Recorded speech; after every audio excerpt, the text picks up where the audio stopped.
السلام علیکم، میں ہوں شگفتہ یوسف اور آپ دیکھ رہے ہیں میرا یوٹیوب چینل شگفتہ یوسف اور خوددار معاشرہ۔ جیسا کہ آپ جانتے ہیں کہ ہمارے اس چینل کا مقصد علامہ اقبال کی فکر کو عام کرنا ہے اور اس کو آسان الفاظ میں لوگوں کے سامنے بیان کرنا ہے، نوجوانوں میں جہالت، پسماندگی سے نفرت اور علم سے محبت اور کام کی عظمت کے نظریے کو اسلامی اصولوں کے مطابق اجاگر کرنے میں ہمارا یہ چینل کام کرے گا۔ یہ ہمارے چینل کا مقصد بھی ہے۔ جیسا کہ علامہ کہتے ہیں کہ حرکت و عمل ہی مسلمانوں کی شناخت ہے اور مستقبل کی ترقی یافتہ امت مسلمہ کی ضمانت بھی انہی اصولوں کے پیش نظر ہوگی۔ آج ہم نے جس نظم کا انتخاب کیا ہے اس کا نام ہے خطاب با نوجوانان اسلام۔ اس نظم میں علامہ نے مسلمانوں کے علمی خزانوں کی طرف نوجوانوں کو متوجہ کیا ہے جو غیروں کی لائبریری میں موجود ہیں اور وہ بے مثل علمی شاہپارے مسلمان علماء ہی کی تحقیق ہیں۔ اللہ رب العالمین قرآن مجید میں ارشاد فرماتے ہیں کنتم خیر امۃ اخرجت للناس تأمرون بالمعروف وتنہون عن المنکر وتؤمنون باللہ۔ تم بہترین امت ہو جو لوگوں کی رہنمائی کے لیے ظہور میں لائی گئی ہو۔ تم اچھائی کا حکم دیتے ہو، برائی سے منع کرتے ہو اور اللہ پر ایمان رکھتے ہو۔ سورہ آل عمران 110 نمبر آیت۔ اسی طرح نبی صلی اللہ علیہ وسلم نے ایک حدیث میں فرمایا نیکی کا راستہ اختیار کرنا، میانہ روی اپنانا نبوت کے 25 اجزاء میں سے ایک جز ہے۔ سنن ابی داؤد۔ اس نظم کے 12 اشعار ہیں۔ ہم پہلے حصے میں 6 اشعار کی تشریح آپ کے سامنے رکھیں گے۔ کبھی اے نوجواں مسلم تدبر بھی کیا تو نے، وہ کیا گردوں تھا تو جس کا ایک ٹوٹا ہوا تارا۔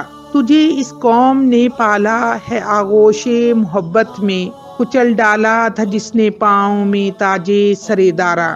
تمدن آفری خلا کے آئینے جہاں داری، وہ صحرائے عرب یعنی شتربانوں کا گہوارہ۔ سما الفقر فخری کا رہا شانی امارت میں، بآب و رنگ و خال و خط شہادت روئے زیبار۔ گدائی میں بھی وہ اللہ والے تھے غیور اتنے، کہ منعم کو گدا کے ڈر سے بخشش کا نہ تھا یارا۔ غرض میں کیا کہوں تجھ سے کہ وہ صحرا نشیں کیا تھے، جہاں گیرو جہاں دارو جہاں بانو جہاں آرا۔ مشکل الفاظ کے معنی۔ خطاب تقریر، تدبر، غور و فکر۔ گردوں آسمان یعنی ٹوٹا ہوا، جدا ہوا۔ آغوش گود، کچل ڈالا رون ڈالا۔ تاجے سرے دارا، ایران کی قدیم بادشاہ دارا کا تاج جو ایک عظیم سلطنت کا عظیم بادشاہ تھا۔ تمدن آفرین، تہذیب سکھانے والا۔ خلاق، تخلیق کرنے والا۔ آئین جہاں داری، دنیا پر حکومت کرنے کا دستور یعنی حکومت کے اصول وضع اور ایجاد کرنے والا۔ صحرا ریگستان، شتربان اونٹ چلانے والا۔ گہوارہ یعنی پنگوڑا، یہاں تربیت گاہ مراد ہے۔ سما منظر۔ الفقر فخری، حضور صلی اللہ علیہ وسلم کی حدیث مبارکہ ہے کہ فقیری یا فقر میرے لیے باعث فخر ہے۔ شانی عمارت، حکومت کی عزت۔ آب و رنگ و خال و خط، آب سے مراد ہے چہرہ خوب دھو کر صاف کرنا، رنگ سے مراد ہے غازہ یعنی اور سرخی، خال سے مراد چہرے پر تل بنانا اور خط سے مراد ابرو کے مقام پر سیاہ لکیر کھینچنا۔ یہ سب بناوٹ کی چیزیں ہیں، ذاتی حسن بناوٹ سے بے پرواہ ہوتا ہے۔ حافظ صاحب نے کیا خوب کہا ہے کہ خوبصورت اور حسین چہرہ بناوٹی سجاوٹ اور مصنوعی زیب و زینت سے بے نیاز ہوتا ہے۔ چہاجت، کیا ضرورت ہے۔ روئے زیبار، خوبصورت چہرہ۔ گدائی، فقیری۔ غیور، غیرت مند جو حاجت ہونے پر بھی کسی سے نہ مانگے یعنی ضرورت پر بھی کسی سے نہ مانگے۔ وہ اللہ والے یعنی عرب مسلمانوں کی طرف اشارہ ہے۔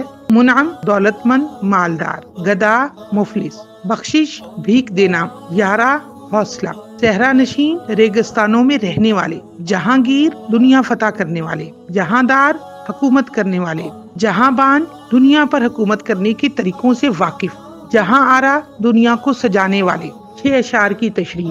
علامہ کہتے ہیں اے نوجوان مسلمان، تو نے کبھی یہ سوچا اور اس حقیقت پر کبھی غور کیا کہ وہ کون سا آسمان تھا جس کا تو ایک ٹوٹا ہوا تارا ہے؟ تجھے اس قوم یعنی مسلمانوں کے عظیم رہنما اولین مسلمانوں نے محبت کی گود میں تجھے پالا تھا، جس نے ایران کا شاہی تاج پاؤں کے نیچے رون ڈالا تھا۔ وہ قوم عرب کے صحرا سے اٹھی تھی، وہی صحرا جسے شتربانوں کا گہوارہ کہنا چاہیے کیونکہ عرب اونٹوں کو پالتے تھے، تو اونٹوں کو پالنے والوں کی طرف علامہ کا اشارہ ہے۔ یعنی ان عظیم مسلمانوں نے اس عظیم تہذیب کو پیدا کیا اور دنیا کو حکمرانی کے قاعدے سکھائے وہ قوم امیری کی سربلندیوں پر پہنچ کر بھی فقر کو اپنے لیے فخر کا سامان سمجھتی رہی۔ سچ کہا خواجہ حافظ نے کہ چہرہ حسین اور خوبصورت ہو تو وہ بناوٹی زیب و زینت اور سجاوٹ سے بے نیاز ہوتا ہے۔ خواجہ حافظ نے اس فارسی کے شعر میں 4 لفظ استعمال کیے ہیں: آب و رنگ و خال و خط۔ آپ سے مراد ہے چہرہ خوب دھو کر صاف کرنا، رنگ سے مراد غازہ اور سرخی ہے، خال سے مراد چہرے پر تل بنانا، خط سے مراد ابرو کے مقام پر سیاہ لکیر کھینچنا ہے۔ یہ سب بناوٹ کی چیزیں ہیں، ذاتی حسن بناوٹ سے بے پرواہ ہوتا ہے۔ علامہ کی شاعری کی یہ بہت خوبصورت بات ہے کہ علامہ فارسی سے الفاظ لے کر اس تعارف میں اتنی پیاری اور اتنی گہری بات کہتے ہیں کہ علامہ نے بتایا کہ دراصل مسلمان قوم کے وہ جو اولین افراد تھے جنہوں نے اس قوم کے بہترین افراد تیار کیے، وہ دراصل اللہ والے لوگ تھے۔ وہ فقیری کی حالت میں بھی اتنے غیور تھے کہ دولت مندوں کو ان کی خدمت میں کچھ پیش کرتے ہوئے ڈر لگتا تھا کہ کیا جانے قبول کریں یا نہ کریں، اور ممکن ہے دینے پر بگڑ ہی جائیں۔ غرض میں کیا کہوں کہ وہ بیابانوں میں رہنے والے کیا تھے، انہوں نے دنیا کو فتح کیا، دنیا پر حکمرانی کی، دنیا کی حفاظت کا فرض انجام دیا اور دنیا کو آراستہ کیا۔ علامہ اقبال ان اشعار میں امت مسلمہ کے نوجوانوں کو غور و فکر کی دعوت دے رہے ہیں اور اپنا رشتہ اپنے بزرگوں سے جوڑنے کی طرف تلقین کر رہے ہیں۔ امید ہے ہماری یہ نظم آپ کو پسند آئی ہوگی۔ آپ اس کو شیئر کریں، لائک کریں اور ہمارے چینل کو سبسکرائب کرنے میں لوگوں سے بات کریں تاکہ علامہ اقبال کی فکر کو معاشرے میں پھیلانے میں ہم ایک دوسرے کا ساتھ دے سکیں۔ السلام علیکم ورحمۃ اللہ وبرکاتہ۔